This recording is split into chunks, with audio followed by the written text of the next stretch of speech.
13장 7절. 오늘 설교는 13장 전체를 설교할 텐데 오늘 7절에서 10절까지만 읽도록 하겠습니다. 우리 본문을 함께 읽겠습니다. 시작. 왕이 하나님의 사람에게 이르되 나와 함께 길에 서 쉬라.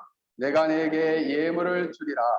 하나님의 사람이 왕께 대답하되 왕께 왕의 집 절반을 내게 준다 할지라도 나는 왕과 함께 들어가지 아니하고 이곳에서는 떡도 먹지 아니하고 물도 마시지 아니하리니 이는 곧 여호와의 말씀이 내게 명령하여 이르시기를 떡도 먹지 말며 물도 마시지 말고 왔던 길로 되돌아가지 말라 하셨음이니이다 하고 이에 다른 길로 가고 자기가 베델레에 오던 길로 되돌아가지도 아니하니라. 아멘. 우리 잠깐 기도하겠습니다. 거룩하신 하나님 아버지, 은혜를 감사합니다. 이 시간 우리 사랑하는 성도들, 어린 생명에서부터 장년에 이르기까지 이 말씀을 들을 수 있는 총명한 귀를 허락하여 주시고 이 말씀이 깨달아져 우리 영혼에 심겨지고 우리의 생각 덩어리인 신념이 변화되고 생각이 변화되고 느낌이 변화되고 삶이 변화되고 삶의 습관이 변화되고 인생이 변화되는 복된 시간 될 수 있도록 성령 하나님께서 설교자를 장중에 붙들어 주시고 가감없이 하나님의 뜻을 선포케 하여 주시옵소서. 도실 간절히 배우며 예수님의 이름으로 기도하옵나이다. 아멘. 오늘 말씀의 제목은 인생 시리즈 세 번째, 끝까지 사명을 감당하는 인생을 사는가라는 주제를 가지고 말씀을 전하고자 합니다. 자, 학생들도 고개 다 들고 목사님이세요. 목사님들 잘 보시고 자, 눈 크게 뜨고 지유리도 목사님이세요. 어떤 사람이 우스갯소리로 억울한 죽음에 대한 문제를 냈습니다. 버스 사고가 났는데 이 사고가 너무 크게 나가지고 모든 사람이 죽게 된 거예요. 그런데 모든 사람이 죽었는데 이 중에 특별히 억울하게 죽은 사람들이 있더라. 억울하게. 예거나 우리 지호도 성경에서 덮어. 덮고 목사님 봐. 뜻밖의 죽음이기 때문에 다들 억울할 수 있죠. 그런데 몇 가지 경우가 있었다고 합니다. 첫 번째는 이 버스 차 번호를 잘못 봐가지고 차를 잘못 타서 억울하게 사고가 나서 죽었다. 두 번째는 졸다가 내릴 정류장을 지나쳐가지고 사고가 나서 죽었다. 세 번째는 떠나는 버스를 향해 손을 들고 뛰어가서 힘들게 겨우 탔는데 그 버스가 사고 나서 죽었다. 마지막은 누군가가 저 버스를 타면 어느 곳에 간다고 잘못 가르쳐줘가지고 그 버스를 잘못 타서 사고가 나서 죽었다. 이 네 사람 다 억울하죠. 그래서 어떤 사람이 이와 같은 경우가 우리 인생과 비슷하다라고 말했습니다. 차 번호를 잘못 봐서 차를 잘못한 사람은 인생의 엉뚱한 길을 가면서 바른 길을 가고 있다고 착각하며 그렇게 살아가는 사람을 말합니다. 졸다가 내릴 정류장을 지나친 사람은 인생을 무감각하게 살아가다가 인생의 목적지를 잃어버린 채 살아가는 인생도 있더라. 이렇게 살다가 죽더라라는 것이죠. 세 번째는 떠나는 버스를 향해 손을 들고 너무 힘들게 뛰어가서 탔는데 마치 이런 사람은 한국 사회의 경쟁 사회에서 아둥바둥 땀을 흘리다가 너무 앞에 있는 물질을 벌고 성공을 향해 달려가다가 결국은 큰 불행을 당한 인생을 말한다. 마지막 가장 안타까운 사람은 자기는 정말 그 차를 탈 마음이 없었는데 타이에 의해서 나쁜 사람을 만나 속아서 원래 인생의 목적지를 가지 못하고 사고가 나서 죽음을 당했다. 이 네 사람 모두 다 억울한 죽음이에요. 만약 우리의 인생이 이와 같은 인생을 산다면 얼마나 안타까운 인생이 되겠습니까? 그러므로 오늘 이 본문을 통해서 우리가 하나님 앞에서 어떻게 우리에게 주어진 사명을 감당하며 우리의 인생을 살아가야 하나를 생각하는 복된 시간이 되기를 주의 이름으로 간절히 축원합니다. 본문에 보면은 본문의 배경은 약 주전 930년 전이에요. 그래서 통일왕국 시대가 분열되고 북왕국 여로보암이 북이스라엘을 막 정비하던 시대였습니다. 여로보암 왕은 이제 처음 나라를 분리했으니까 군사력을 좀 재정비를 해야 되잖아요. 그래서 세겜 지역을 수도로 삼아가지고 군사 요새화를 했어요. 그리고 분우엘이라고 다메섹으로 이렇게 상권이 가는 길이 있는데 그 길을 확장하고, 그리고 이 나라의 무역을 위해서 그 상업적인 것도 굉장히 애를 많이 쓰게 됐어요. 그리고 대표적으로는 종교를 통일해야 되겠다. 그래서 종교적으로도 이렇게 나라가 분열돼 있으니 특히 남쪽 예루살렘에 성전이 있고 우리 북이스라엘에는 성전이 없으니까 우리도 그러면 성전을 만들어야 되겠다. 그래서 남쪽 베델에 단을 쌓고 저 북쪽 단 지역에 단을 쌓았습니다. 그리고 거기에 금으로 만든 송아지를 만들어 놓고 바로 너희들을 이 애굽 땅에서 인도해낸 바로 여호와가 누구냐? 바로 이 금송아지다. 여기 와서 예배를 드린다. 이랬습니다. 지호야, 뭘 만들었다고? 금송아지. 금송아지를 어디다 만들었어? 북쪽 다. 자, 금송아지를 어디에 만들었어? 혹시 기억나는 우리 친구 있을까? 오, 유진이. 오, 그래. 베델과 단. 북쪽엔 단, 남쪽엔 베델이라는 지역에 만들었습니다. 그런데 이것이 하나님 보시기에 매우 죄된 행동이었어요.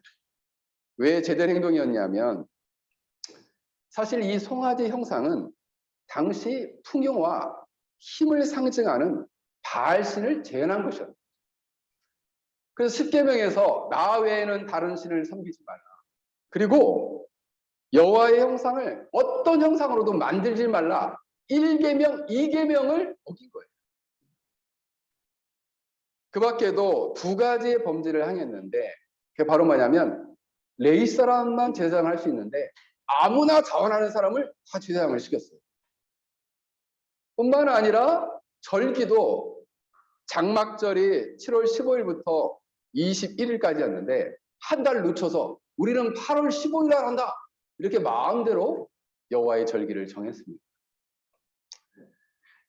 이렇게 마음대로 하나님의 법을 어기고 하나님의 율법을 어기게 되자 하나님께서는 이것을 여로보암의 죄로 단정하셨습니다.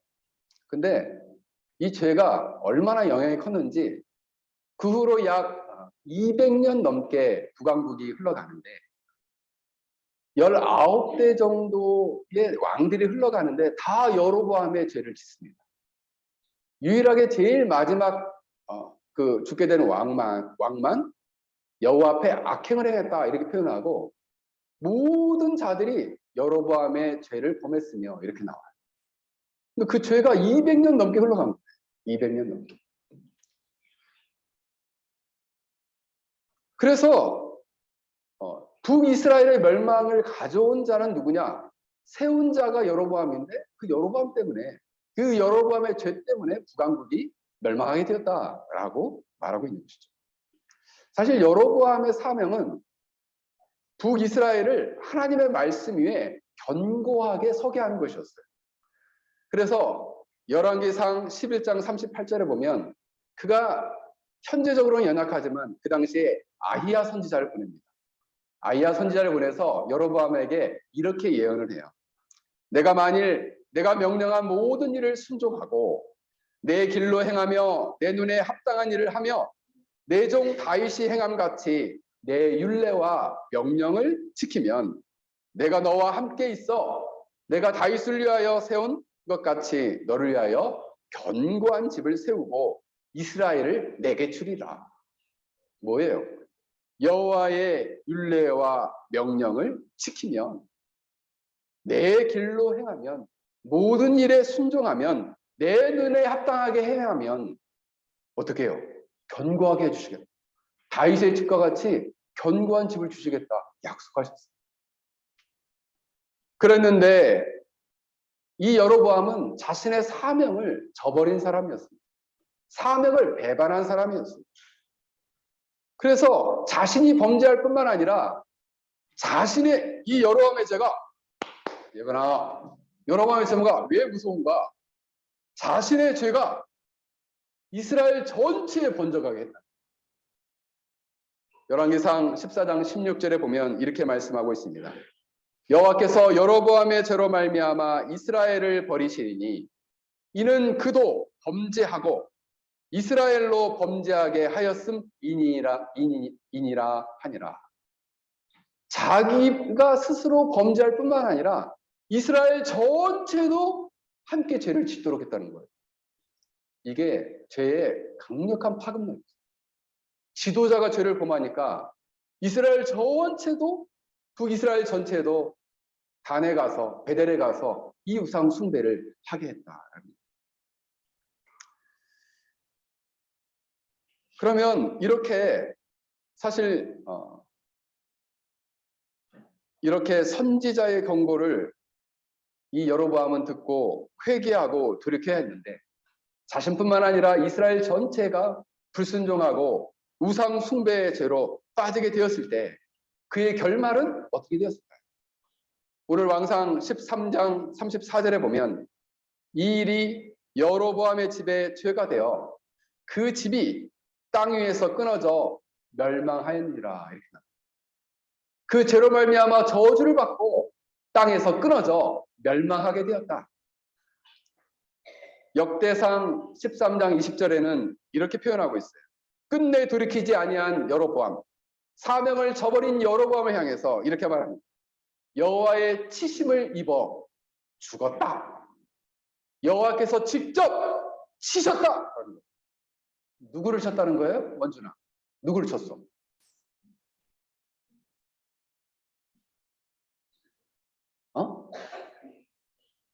잘 모르겠어.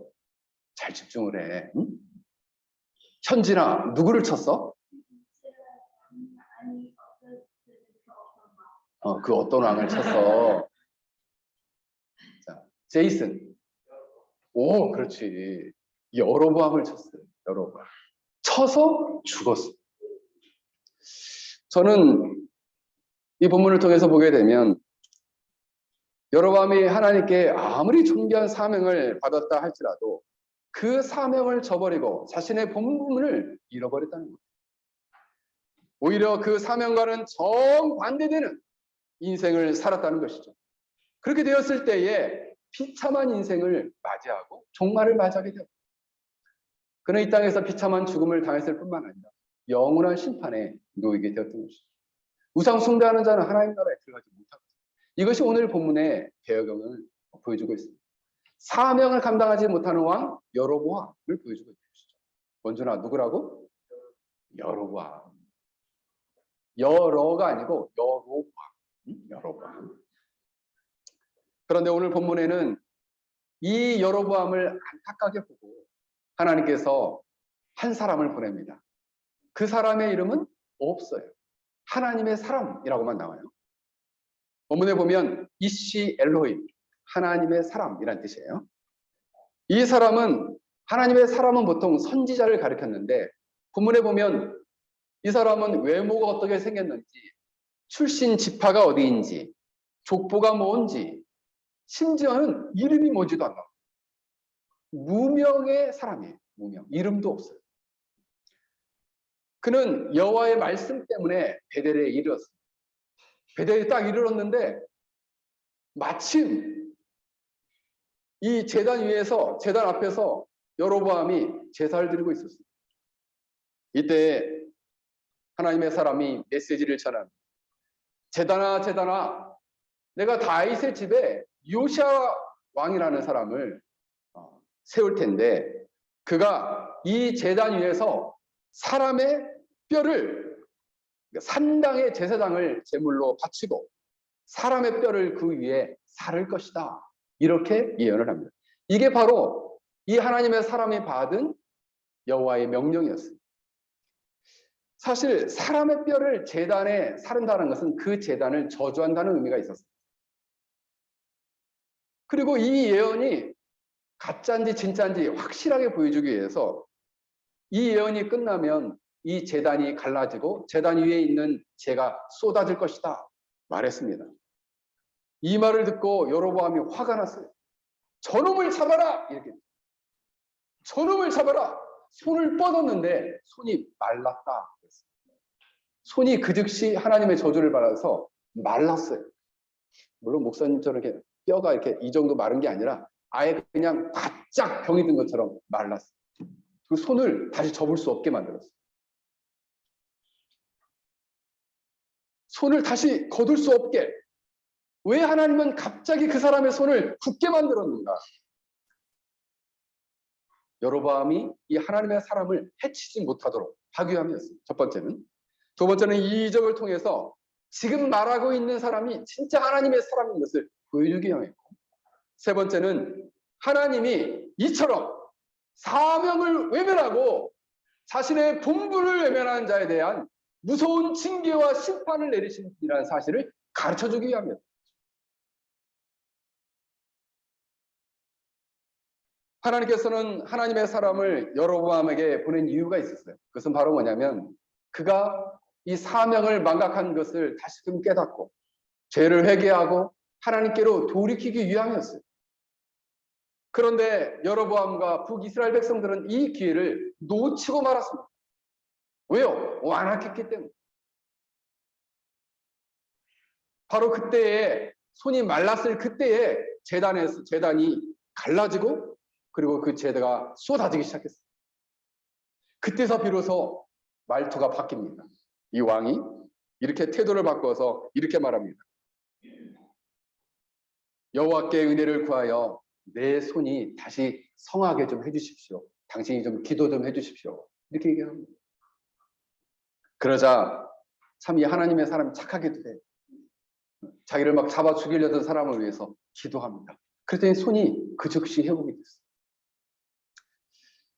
그런데 여로보암은 본문에 보면은 감사하지도 그 앞에서 죄를 회개하지도 않아요. 왜 그럴까요? 왜 감사하지도 회개하지도 않을까요? 지으라. 너무 프라우드해서 그렇습니다. 너무 교만해서 그렇습니다. 너무 완악해서 그가 돌이키지 아니하였습니다. 그리고 이렇게 얘기를 해요. 나와 함께 집에 가서 쉬어라. 그리고 내가 너한테 예물을 좀 주겠다. 이렇게 꼬드깁니다. 그런데 이 하나님의 사람은 왕의 집에 재산의 절반을 준다고 해도 나는 함께 가지 않겠습니다. 나는 떡도 먹지도 않고 물도 마시지 않겠습니다. 왜냐하면 여호와의 말씀이 있었기 때문입니다. 8절에 보면 이렇게 말씀하거든요. 하나님의 사람이 왕께 대답하여 왕께서 왕의 집에 절반을 내게 준다 할지라도 나는 왕과 함께 들어가지 아니하고 이곳에서는 떡도 먹지 아니하고 물도 마시지 아니하리. 이는 곧 여호와의 말씀이 내게 명령하여 이르시기를 떡도 먹지 말며 물도 마시지 말고 왔던 길로 되돌아가지 말라. 세 가지 명령을 해요. 떡도 먹지 말고 물도 마시지 말고 왔던 길로 절대 되돌아가지 마라. 세 가지 명령이에요. 이 하나님의 사람은 이 세 가지 명령을 반드시 지켜야 했습니다. 그것이 사명이었어요. 사실 떡과 물을 마시지 말라는 것은 두 가지 의미가 있습니다. 이 베델이라는 장소가 저주의 장소이기 때문에 너는 빨리 격리되라. 빨리 거기서부터 빠져나와라 라는 의미가 있었고, 또 하나는 이 베델의 제단, 우상 숭배하는 이 제단에 대한 하나님의 증오와 진노가 매우 크다는 것을 보여줍니다. 그래서 뒤로 돌아보지도 말고 와라. 왔던 길로 돌아가지 말라라는 말은 하나님의 말씀이 이렇게 심판을 선포하면 이것을 돌이킬 수 없다. 돌이킬 수 없으니 왔던 길로 되돌아가지 말라라는 선지자적인 행동을 촉구한 것이었습니다. 그래서 이 하나님의 사람의 그 행동은, 그의 행보는 이렇게 하나님의 말씀에 철저하게 순종하고 그 명령에 충실한 삶과 인생이었음을 보여줍니다. 그래서 그는 만약에 사실 이 하나님의 사람이 그 앞에 가서 이 명령을 딱 전했는데 여로보암이 저놈을 당장 가둬라, 그리고 죽을 때까지 때려라 그랬으면은 고문을 당했겠죠. 손이 마르고 그 즉시 본인이 병이 들고 재단이 갈라지고 죄가 쏟아지지 않았으면 반드시 이 하나님의 사람이라는 분이 그 자리에서 죽거나 감옥에 갇혔을 거예요. 그런데 그는 이러한 고난과 어려움에 아랑곳하지 않고 죽음을 각오하고 그 말을 선포한 것이죠. 왜? 하나님의 명령이었기 때문에. 여러분, 하나님의 명령을 전하는 사명은 단순히 이런 선지자나 선교사만을 가지고 있는 것은 아닙니다. 왜냐하면 여전히 이 땅 가운데 죄와 사망과 사단의 통찰에 주관하는 수많은 영혼들에게, 그 안타까운 영혼들에게 복음을 전하는 것은 오늘날 우리에게도 동일한 사명이 있기 때문입니다. 고난 중에 있다 할지라도, 어려움이 있다 할지라도 이 복음 전파의 사명을 감당해야 하는 것이죠. 2차 세계대전 이후에 독일의 기독교의 대표적인 목사님이 있었는데 그 목사님의 이름은 마틴 니뮬라라는 목사님이었습니다. 이 목사님은 세계대전이 끝난 다음에 책을 썼는데 2차 대전 책임 백서라는 책을 쓰면서 이 독일 교회 전체 각성을 요구했어요. 사람들이 막 뭐라고 하는 거죠. 아니 왜 히틀러를 비판하고 히틀러에 대해서 뭐라고 말을 해야지, 왜 독일 교회와 이 독일 교회에 있는 그리스도인들을 향해서 이렇게 비판을 내쏟느냐라는 거죠. 그래서 사람들이 납득할 수가 없다는 거죠. 이때 이분이 자기 간증을 이야기합니다. 자신은 이상하게 동일한 꿈을 7번 꿨다. 근데 그 꿈이 어떤 꿈이었냐면, 자신이 주님의 심판대 앞에 서서 주님의 질문에 대답을 하고 지나가는데 그 뒤에 한 사람의 목소리가 들렸다는 거죠. 너는 왜 예수를 믿지 않았느냐라고 말했을 때 그 사람이 말했답니다. 아무도 제게 예수 그리스도를 증거한 사람이 없었습니다. 그 목소리가 많이 듣던 목소리예요. 이렇게 뒤돌아보니까 그 사람이 아돌프 히틀러였다. 그래서 이 사건으로 말미암아 그는 생각을 해봤답니다. 자기가 살아있는 동안 이 히틀러가 죽기를 여러 번 기도한 적은 있지만 이 히틀러의 영혼은 구원을 위해서, 그리고 그에게 복음을 전하겠다고 기도한 적이 한 번도 없었다는 거죠. 그래서 그 당시에 독일 교회와 독일 그리스도인들에게 우리 복음 전파의 사명을 다시금 우리는 생각해야 한다라고 촉구했던 것입니다. 그러므로 오늘날 이 시대에도, 이 페낭 땅에도 아직도 복음을 듣지 못하여 인생이 뒤틀려 죄와 사망과 사단의 통치 아래 신음하고 있는 사람들이 도처에 널려 있다는 거예요. 그들이 누군가 나에게 복음을 전해주지 않을까?를 기다리고 있다는 거예요. 물론 아주 극명하게 복음에 대해서 적대적인 사람들 앞에 가서 일부러 가서 전하라는 건 아니에요. 마치 이근 고구마와 같이 우리 교회 한번 오면 좋겠어요. 예수님 한번 믿고 사세요. 그러면 인생이 달라져요. 하면 나 누가 진작 나를 좀 교회로 꼭 좀 데려갔으면 좋겠다라고 생각하면 기다리는 사람이 꼭 있거든요. 근데 기다리는데 그 누구도 단 한 번도 이 페낭에 와서 3년, 4년, 5년이 지나도 단 한 사람도 자기에게 예수님을 믿으라고 말하는 사람이 없더라는 거예요. 그래서 주님을 만날 기회를 갖지 못하는 인생이 많이 있다는 거예요.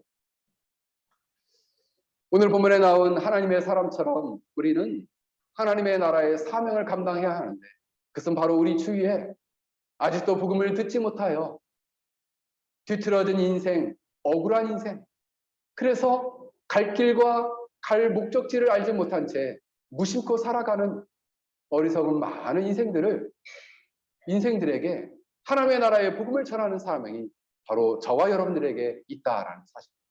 이 복음을 전하는 여러분들이 되시길 주의 이름으로 간절히 축원합니다. 오늘 본문에 보면 이 사명에 충실했던 하나님의 사람의 인생에 극적인 일이 일어나고 완전한 반전이 일어나서 그의 인생이 다시금 뒤집어지는 일이 일어나게 됩니다. 지금까지 살아왔던 인생을 완전히 뒤집는 사건이 발생하게 되었습니다. 그 사건은 바로 뭐냐면 베델에 사는 늙은 선지자였습니다.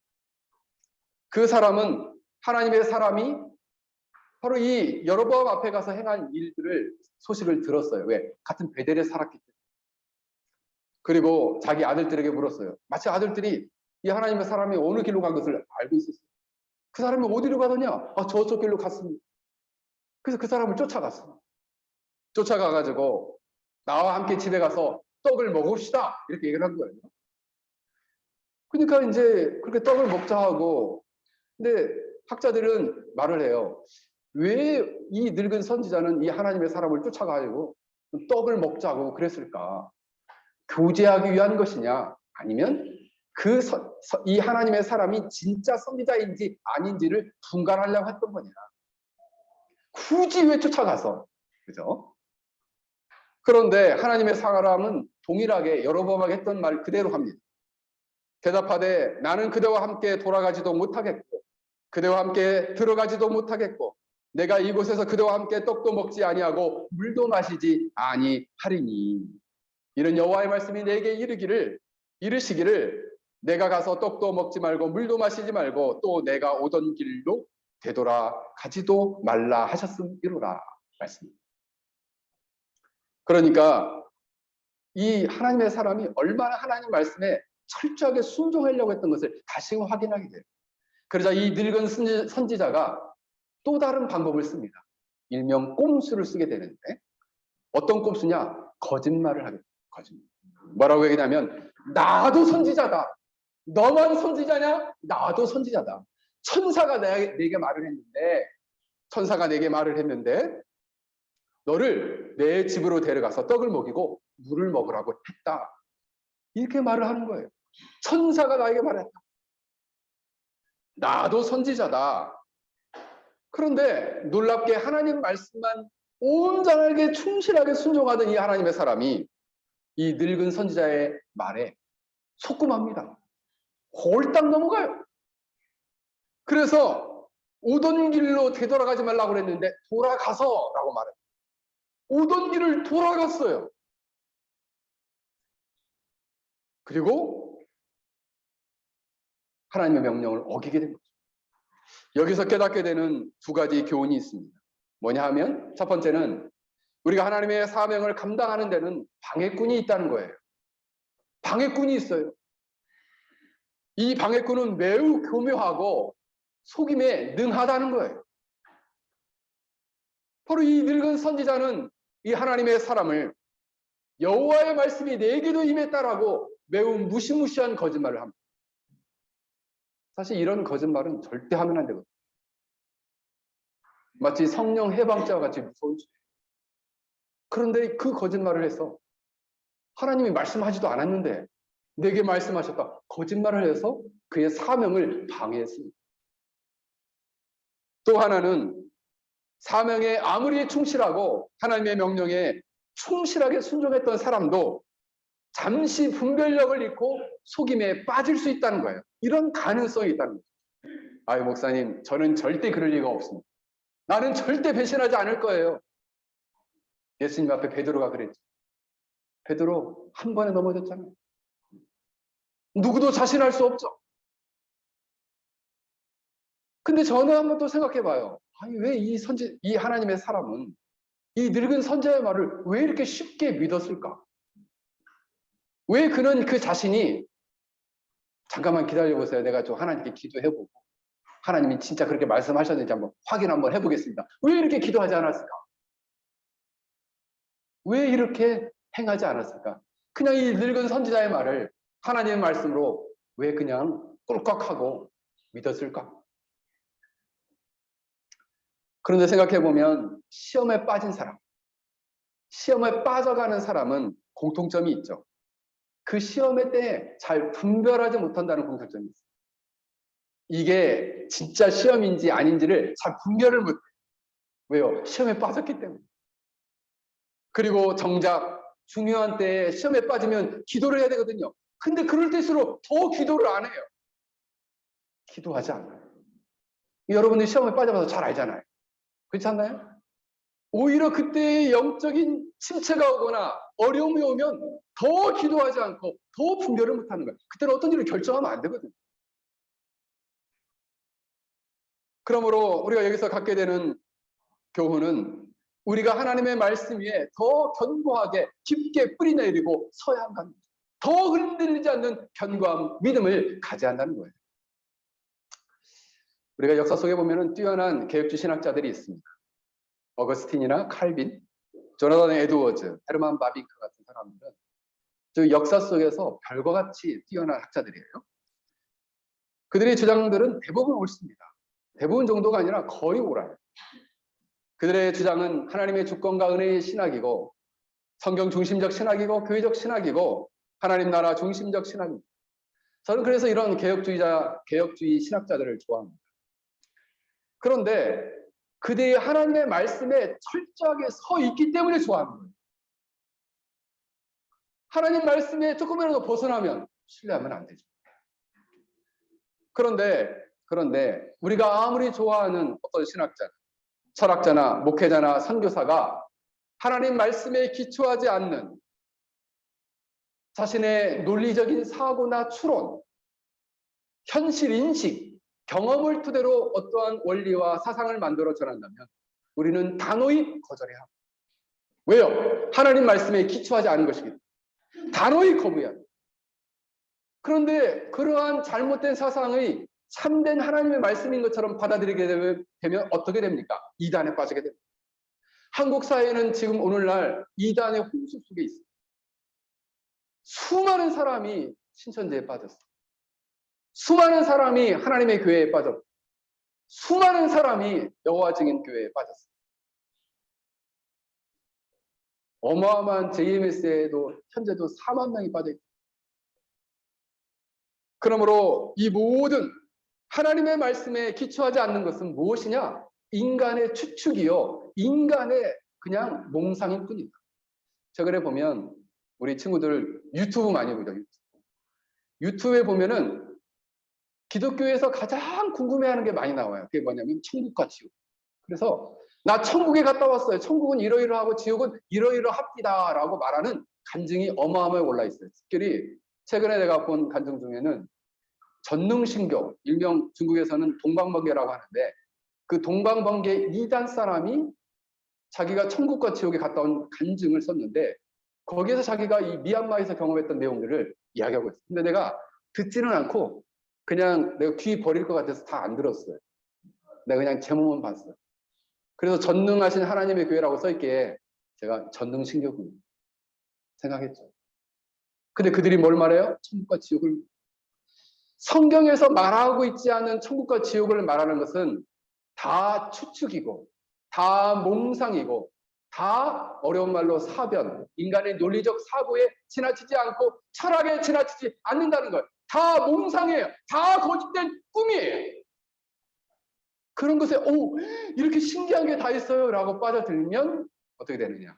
이 하나님의 사람과 같이 속아 넘어가는 거예요. 그렇게 되면 여러분의 신앙이 뿌리채 흔들리게 됩니다. 그러므로 그때마다 여러분은 생각해야 합니다.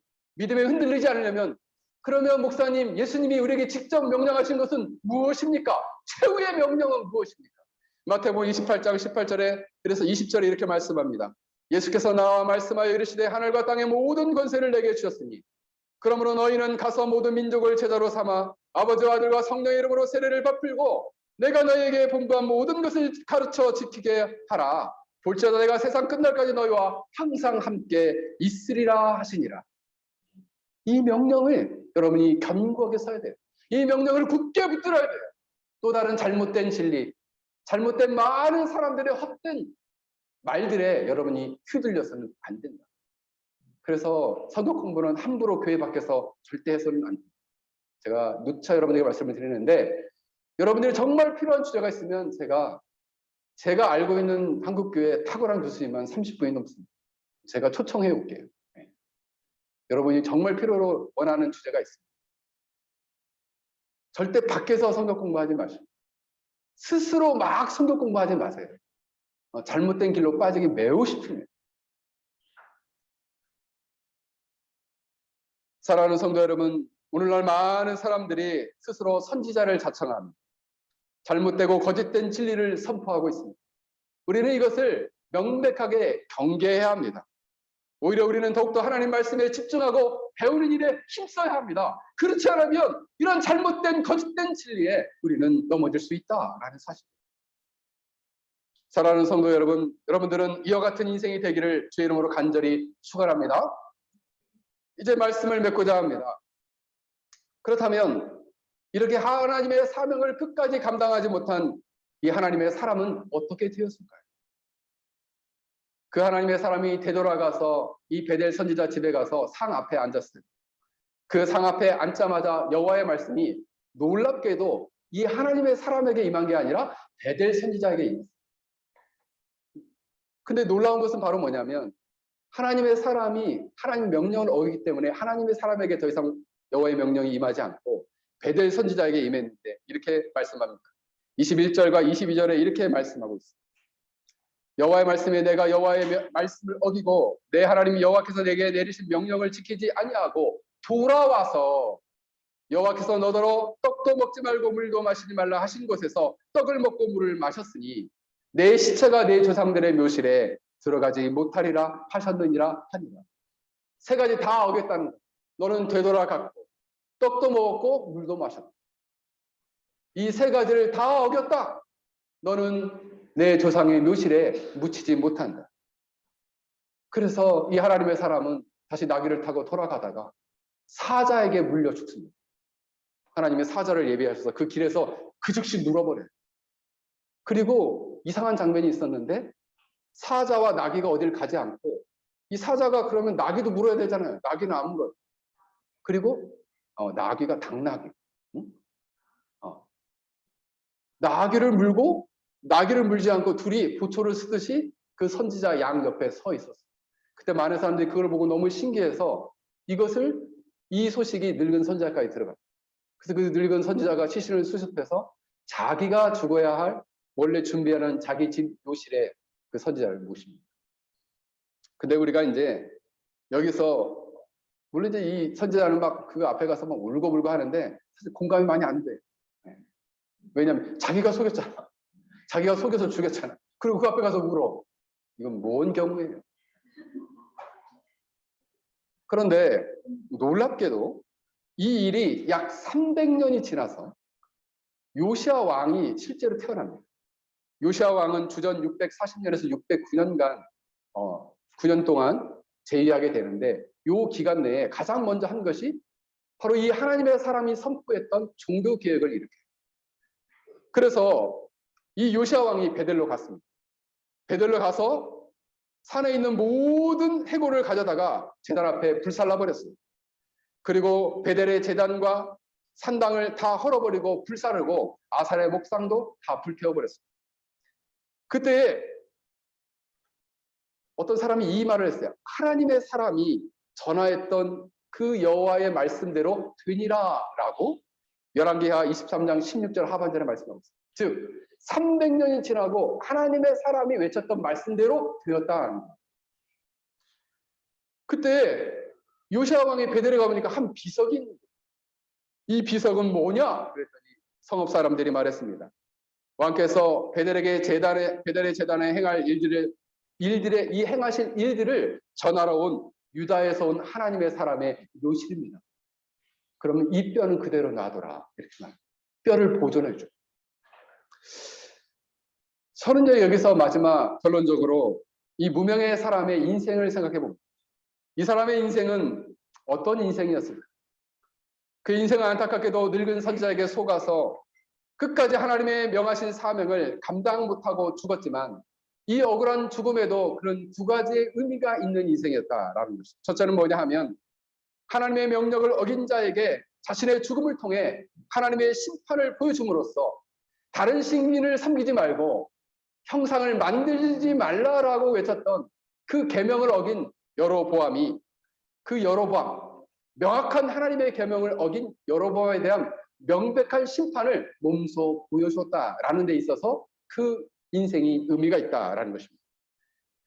즉 억울한 상황에서 여호와의 말씀을 어기고도 심판을 받는데 회개의 기회를 줬고 하나님의 심판의 경고를 받았음에도 불구하고 돌이키지 않는 죄, 그 돌이키지 않는 죄에 대한 하나님의 진노와 심판은 명백하고 그리고 너무 당연한 것을 그의 인생을 통해서 보여준다는 것입니다. 또 하나는 뭐냐 하면 하나님의 사람은 억울하게 속아서 죽임을 당했지만 그가 하나님 앞에서 선포한 하나님의 말씀은 그대로 성취되어 하나님의 구원의 경륜, 하나님의 심판의 경륜을 이루셨다. 하나님의 뜻과 계획을 300년 뒤에 이루셨다라는 데 의미가 있다. 왜냐하면 그의 인생은 하나님 앞에 살았던 인생으로 하나님의 뜻을 성취한 인생으로 마지막 발견되었기 때문입니다. 사랑하는 성도 여러분, 여러분들에게 묻고 싶습니다. 여러분의 인생은 하나님이 명하신 사명을 충실하게 감당하는 인생입니까? 아니면 이 하나님의 사람처럼 도중에 이 사명을 완수하지 못하는 인생입니까? 아니면 늙은 선지자처럼 하나님의 사명을 방해하는 인생입니까? 아니면 여로보암처럼 하나님의 말씀과 사명을 저버리고 헌신짝처럼 버리는 인생을 살고 있습니까? 사랑하는 성도 여러분, 우리가 죽는 날까지 우리의 사명을 충실하게 감당하여 잘했다 칭찬받는 하나님의 백성들이 되길 주의 이름으로 간절히 축원합니다. 우리 함께 같이 기도하겠습니다. 오늘 말씀을 생각하며 함께 기도하겠습니다.